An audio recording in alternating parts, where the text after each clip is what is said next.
अस्सलाम वालेकुम, मैं फैसल मसूद हूँ और आप एसएम के ग्राफिक्स यूट्यूब चैनल देख रहे हैं। लास्ट 2 वीडियोस में हमने पेन टूल के बारे में इंट्रोडक्शन लिया और ये सीखा कि हम पेन टूल कैसे यूज़ करते हैं। आज की वीडियो में हम ये सीखेंगे कि पेन टूल की मदद से हम किसी भी इमेज का, किसी भी पार्ट का, किसी भी ऑब्जेक्ट की सिलेक्शन कैसे बना सकते हैं। तो पेन टूल से सिलेक्शन कैसे बनाते हैं, आइए आज की क्लास में सीखते हैं।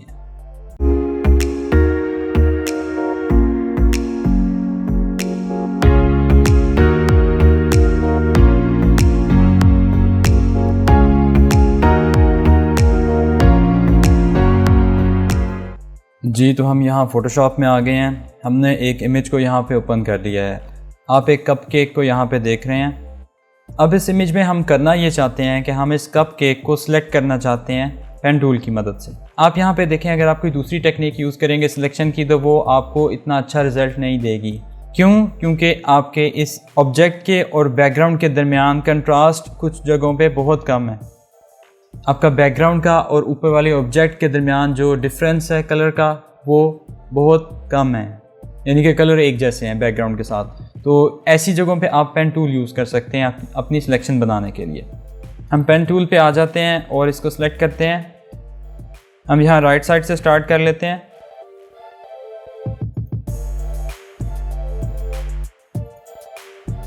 यहाँ पे हमें कर्व बनाने की ज़रूरत है और यहाँ पे आप देखें, अब हम कर्व बनाते जाएंगे। थोड़ा सा जूम इन कर लें ताकि आप मज़ीद प्रिसाइज तरीके से सिलेक्ट कर सकें। आल्ट दबा के क्लिक किया,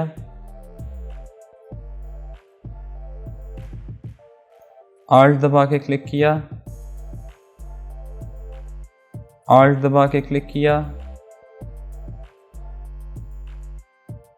अब यहाँ पे आपको छोटे छोटे कर्व्स बनाने हैं।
ठीक है, ये छोटे छोटे कर्व्स बनाते जाते हैं। उसको यहाँ पर सिलेक्शन में कन्वर्ट करेंगे बाद में।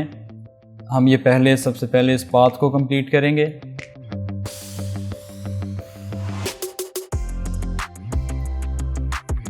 लें जी, हमने ये पाथ कंप्लीट कर लिया है। ठीक है, आप इस पाथ को देख सकते हैं अपने पाथ वाले पैनल में जाके। मैं पाथ वाले पैनल में आता हूँ, आपको ये पाथ यहाँ पे नज़र आ रहा है। अब हम इस पाथ को कन्वर्ट करेंगे सिलेक्शन में। तो सिलेक्शन में कन्वर्ट करने के लिए आप देख रहे हैं कि जब आपने पेन टूल को सिलेक्ट किया हुआ है तो आपके पास ऊपर प्रॉपर्टी बार के अंदर सिलेक्शन वाली ऑप्शन आ रही है। सिलेक्शन वाले बटन पे क्लिक करें तो आपके ये जो पाथ है वो सिलेक्शन में कन्वर्ट हो जाएगा। अब यहाँ पे आपसे ये फेदर पूछ रहा है। फेदर क्या होता है कि कितना आपने शार्प रखना है इसके एज को। अगर आप इसके एज को ज़्यादा शार्प नहीं रखना चाहते तो आप इसके फेदर को यहाँ से थोड़ा सा इंक्रीज़ कर लेंगे। तो मैं इसको यहाँ से 1 कर लेता हूँ और इसको ओके कर देता हूँ। अब देख रहे हैं कि यहाँ पे उसने एक सिलेक्शन बना दिया आपके पास यहाँ। ठीक है, अब जब हम यहाँ पे लेयर्स में आके इसके ऊपर मास्क अप्लाई करते हैं तो वो उसकी बैकग्राउंड को रिमूव कर देगा। देखें, उसने बैकग्राउंड रिमूव कर दी और आपका ये ऑब्जेक्ट जो है वो आपकी बैकग्राउंड से अलग कर दिया। अब हम क्या करना चाहते हैं, हम इसको लगाना चाहते हैं एक और इमेज के ऊपर। यहाँ पे मैंने प्लेट रखी हुई है, इस प्लेट के ऊपर ये इसका ओरिजिनल इमेज नहीं है। इस इमेज को हमने कन्वर्ट किया इस इमेज में, यानी कि इसके ऊपर ये जो फ्रूट था इसको हमने यहाँ से डिसअपीयर किया फोटोशॉप का यूज़ करते हुए। ये काम हमने क्लोन स्टैम्प टूल से किया। अगर आपने मेरी वो क्लास नहीं देखी तो आप यहाँ ऊपर क्लिक करके उस क्लास को देख सकते हैं, जिसमें मैंने ये सिखाया है कि आपने कैसे क्लोन स्टैम्प को यूज़ करते हुए किसी भी ऑब्जेक्ट को रिमूव करना है। वापस आ जाते हैं पेन टूल के ऊपर, हम इसके ऊपर ले आते हैं ड्रैग करके अपने इस कप केक को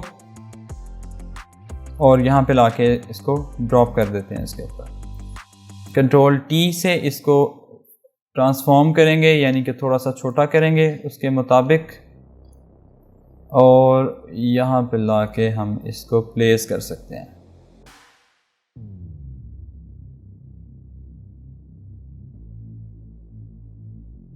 अब यहाँ पे आप एक चीज़ ये देख रहे हैं कि आपको ये इमेज इतना नेचुरल नहीं लग रहा।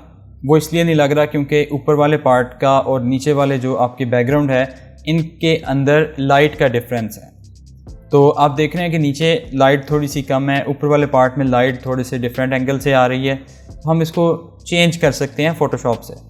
तो हम क्या करते हैं, एडजस्टमेंट लेयर में आ जाते हैं, नीचे वाले पार्ट को सिलेक्ट करते हैं, एडजस्टमेंट लेयर में आते हैं, ब्राइटनेस कंट्रास्ट में आते हैं और नीचे वाले पार्ट के ऊपर इस ब्राइटनेस कंट्रास्ट की वैल्यू, थोड़ी सी ब्राइटनेस की वैल्यू बढ़ा देते हैं। देखें, ब्राइटनेस बढ़ाई, थोड़ा सा कंट्रास्ट इंक्रीज़ किया।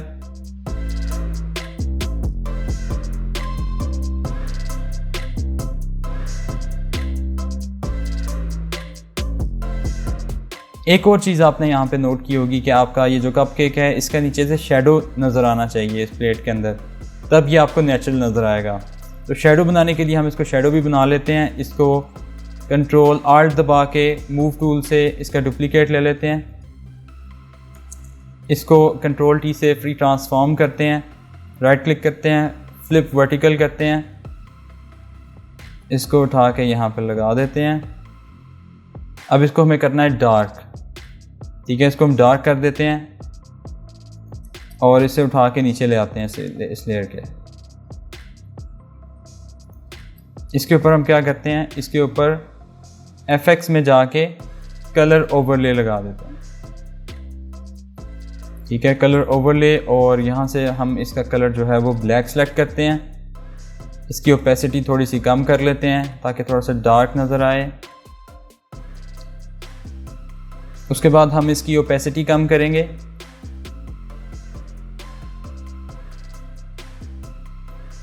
फिर हम इसको ब्लर करेंगे, फिल्टर में जाके ब्लर में जाके गॉसियन ब्लर,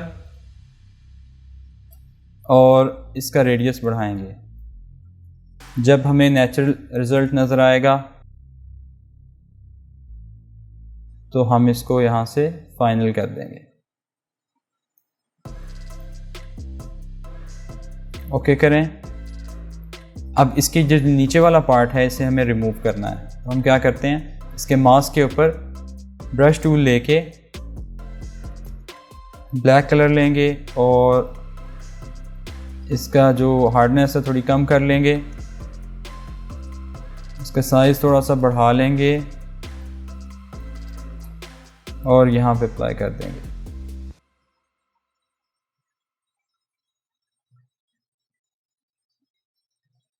बाकी नीचे वाला पार्ट हमें नहीं चाहिए, इसको हम रिमूव कर देंगे।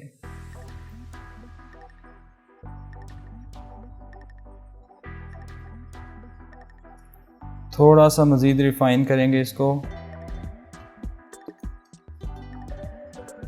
ताकि आपको प्लेट के अंदर ये नेचुरल नज़र आए।